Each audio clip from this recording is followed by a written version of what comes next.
विमला, तू यहाँ क्या कर रही है इसके पास? मालकिन, वो ये मेरे पति हैं। आज यहाँ काम पर आए थे तो मैं बस रोटी देने आई थी।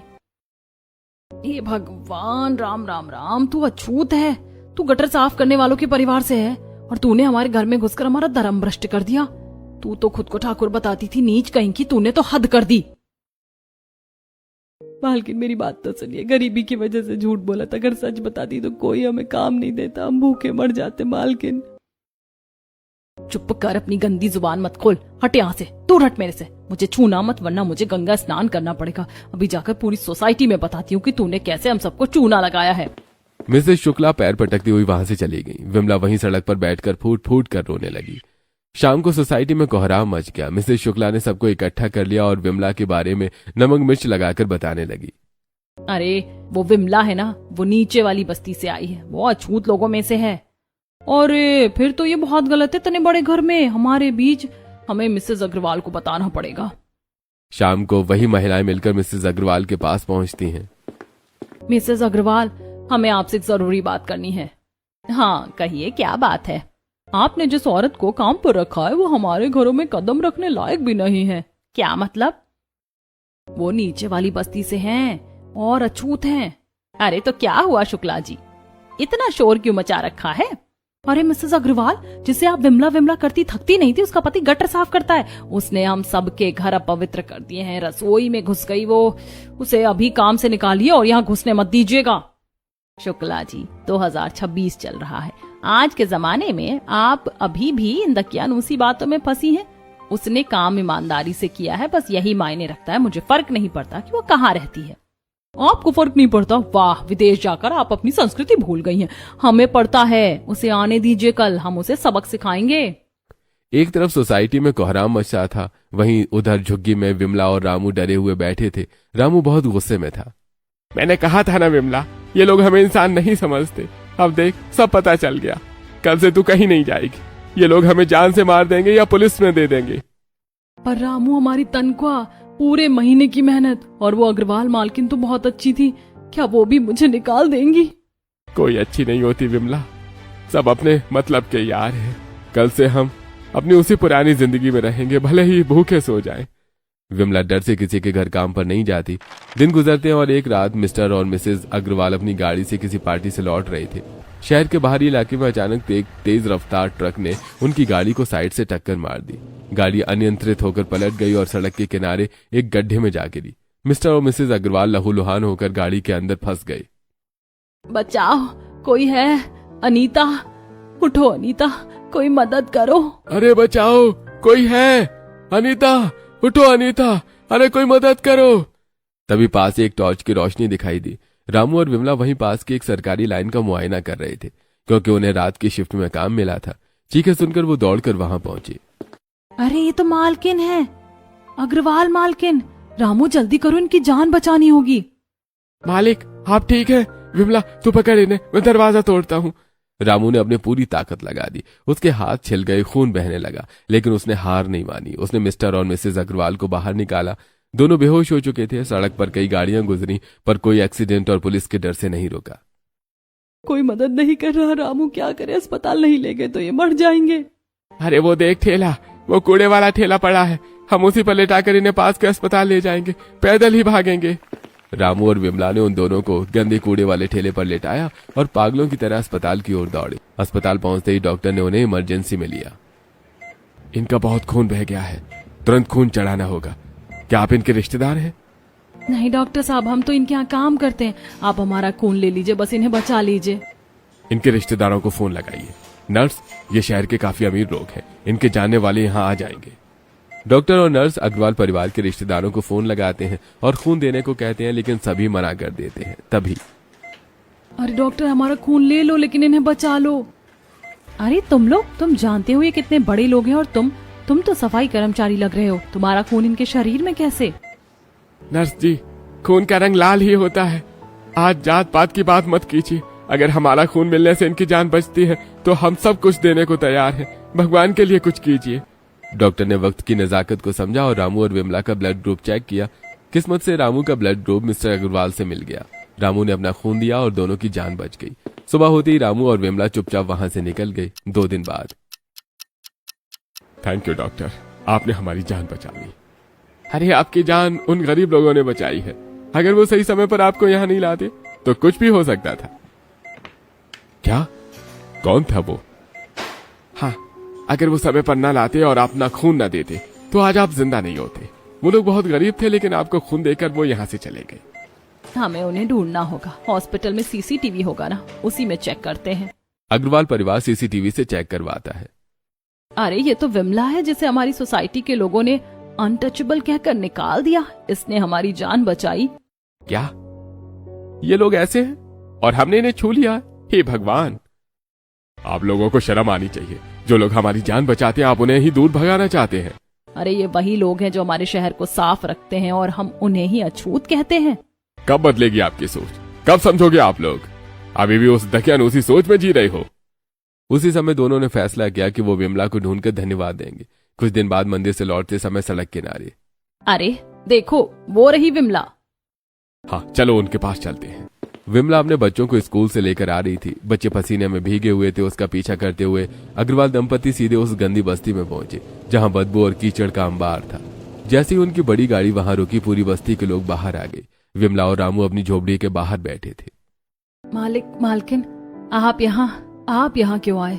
यहाँ बहुत गंदगी है, आपकी तबीयत खराब हो जाएगी।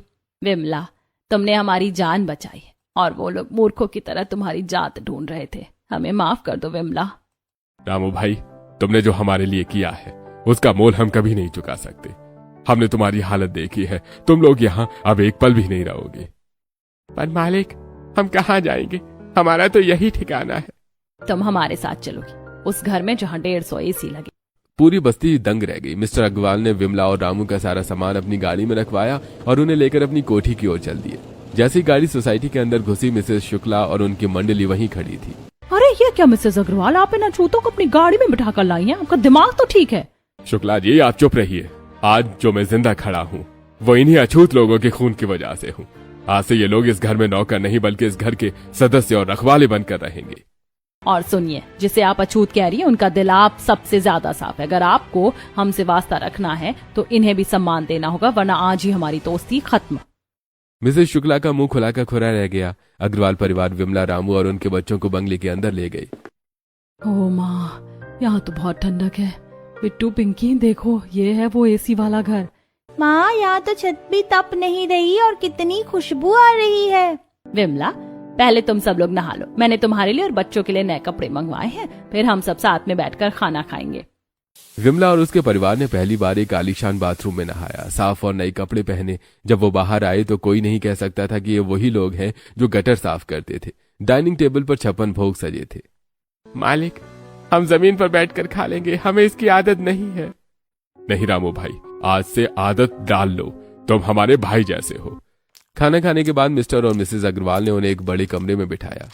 देखो विमला, हम लोग परसों वापस विदेश जा रहे हैं। हमें इस घर की रखवाली के लिए भरोसेमंद लोग चाहिए। क्या तुम लोग यहीं रहकर इस घर का ख्याल रखोगे? क्या हम इस महल जैसे घर में रहेंगे? मालिक, आप मजाक तो नहीं कर रहे? मजाक नहीं विमला, ये घर अब तुम्हारा है। तुम यहाँ रहो, बच्चों को अच्छे स्कूल में पढ़ाओ। हम तुम्हें हर महीने पैसे भी भेजेंगे। बस इस 150 एसी वाले घर की रौनक बनाए रखना। अभी रात काफी है, सो जाओ जाकर। रात को विमला, रामू और बच्चे एक बड़े से सजे धजे कमरे में बैठे हैं। दीवारों पर लगे एसी धीरे धीरे चल रहे हैं। बिट्टू और पिंकी बार बार चादर को छूकर देख रहे हैं। माँ देखो ना, ये गद्दा कितना गुदगुदा है और यहाँ तो पसीना भी नहीं आ रहा। माँ, क्या हम सच में आज से यहीं सोएंगे? हाँ बेटा, आज हम यहीं सोएंगे। ये सब उन मालकिन की दुआ है। देखो ऊपर उस मशीन से कितनी ठंडी हवा आ रही है।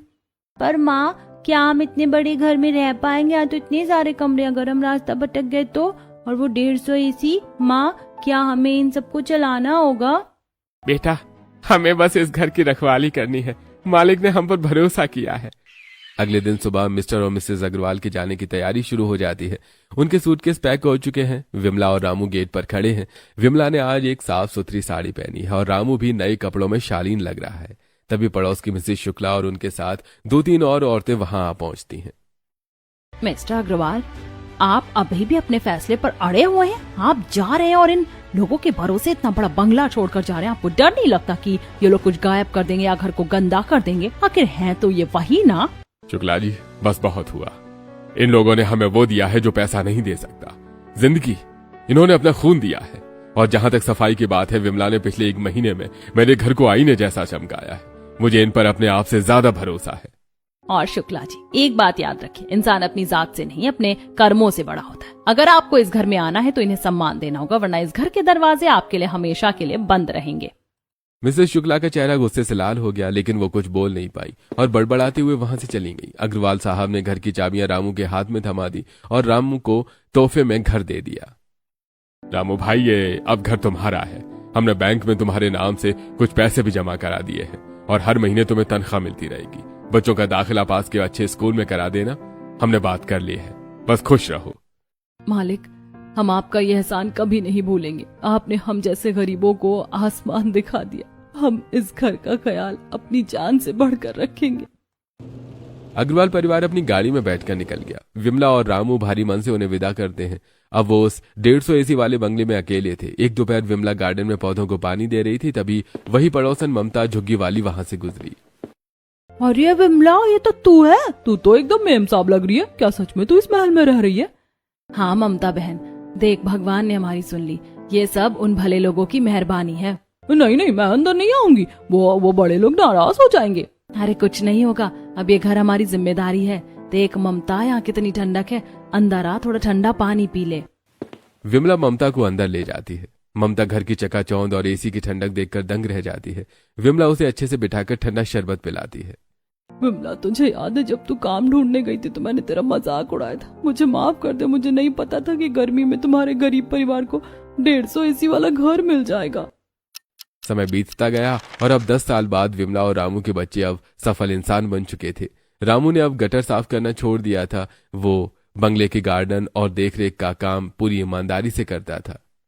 समय पंख लगाकर उड़ता गया। देखते ही देखते 20 साल बीत गए। अब वही छोटे छोटे बच्चे बड़े हो चुके थे, पढ़ लिख कर अपने पैरों पर खड़े हो गए थे। बेटा अब एक बड़ा इंजीनियर बन गया था और बेटी एक डॉक्टर। माँ, आज मैंने शहर में अपना खुद का ऑफिस खोल लिया। बेटा, ये सब तुम्हारी मेहनत का फल है। माँ, आज मेरे अस्पताल का पहला दिन है। मैंने एक गरीब बच्चे का मुफ्त इलाज किया। यही तो हमने सिखाया था, इंसानियत। तभी फोन की घंटी बजती है। हेलो जी। अरे विमला, कैसी हो तुम? मालकिन आप कैसी हैं? हम अगले महीने इंडिया आ रहे हैं तुम्हारा घर देखने। हम अगले महीने इंडिया आ रहे हैं तुम्हारा घर देखने।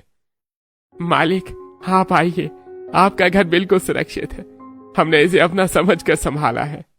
हमें पता है विमला, तुम लोगों ने हमारा भरोसा कभी नहीं तोड़ा। वो घर तुम्हारा है। नमस्ते अंकल, आज मैं जो कुछ भी हूँ आपकी वजह से हूँ। आपने हमें सिर्फ घर नहीं दिया, एक नई जिंदगी दी। नहीं बेटा, तुम लोगों ने अपनी मेहनत से ये मुकाम हासिल किया है। फोन कट जाता है। भगवान ऐसे मालिक मालकिन हर किसी को देना, और ऐसी सोच भी देना जो इंसान को इंसान समझे, क्योंकि जिंदगी बदलने के लिए सिर्फ एक मौका काफी होता है और इंसान को महान बनाने के लिए सिर्फ एक चीज, इंसानियत।